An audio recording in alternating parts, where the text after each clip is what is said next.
শরীরে দেবদেবীর ট্যাটু আঁকা নিয়ে বড় মন্তব্য করলেন বৃন্দাবনের বিখ্যাত সাধক প্রেমানন্দজি। যারা শরীরে দেবদেবীর ট্যাটু আঁকেন সেই সব তরুণ প্রজন্মকে সতর্ক করলেন বৃন্দাবনের বিখ্যাত সন্ত।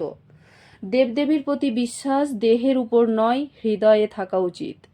শরীরে দেবদেবীর ট্যাটু আঁকাকে ধর্মীয় অনুচিত বলে উল্লেখ করেছেন মথুরা বৃন্দাবনের সন্ত প্রেমানন্দজি।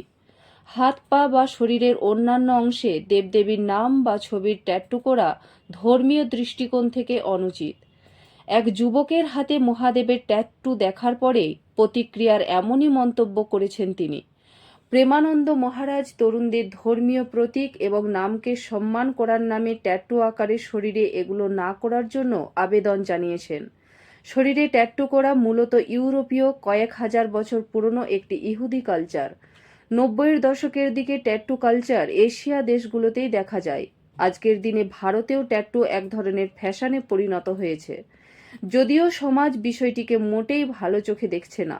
সভ্য সমাজে শরীরে ট্যাটু করাকে সামাজিকভাবে বিতর্কিত সংস্কৃতির সঙ্গে তুলনা করতে দেখা যায়। তবে এবার শরীরে দেবদেবীর নাম বা ছবির ট্যাটু নিয়ে বড় মন্তব্য করে তরুণ প্রজন্মকে সতর্ক করে দিলেন মথুরা বৃন্দাবনের বিখ্যাত সন্ত প্রেমানন্দ মহারাজজি।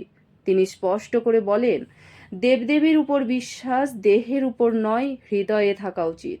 যাদের শরীরে দেবদেবীর নাম বা ছবির ট্যাটু রয়েছে তাদের এই সব না করাতে আহ্বান জানিয়েছেন।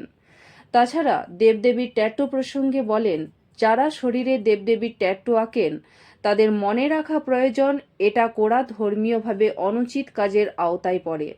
এটা ধর্মীয় বিশ্বাসকে অসম্মান করা হয়। তিনি আরও বলেন, এই হাত দিয়েই আমরা টয়লেটে যাই এবং স্নানের সময় এই হাতেই জল ঢেলে দিই। তাই ঈশ্বরের নাম বা রূপের ওপর জল ছিটানো বা তাদের সম্মানহানি করার শামিল এইগুলো। এতে আধ্যাত্মিক দৃষ্টিকোণে অগ্রহণযোগ্য এবং ধর্মীয় বিশ্বাসে অপমান হয়।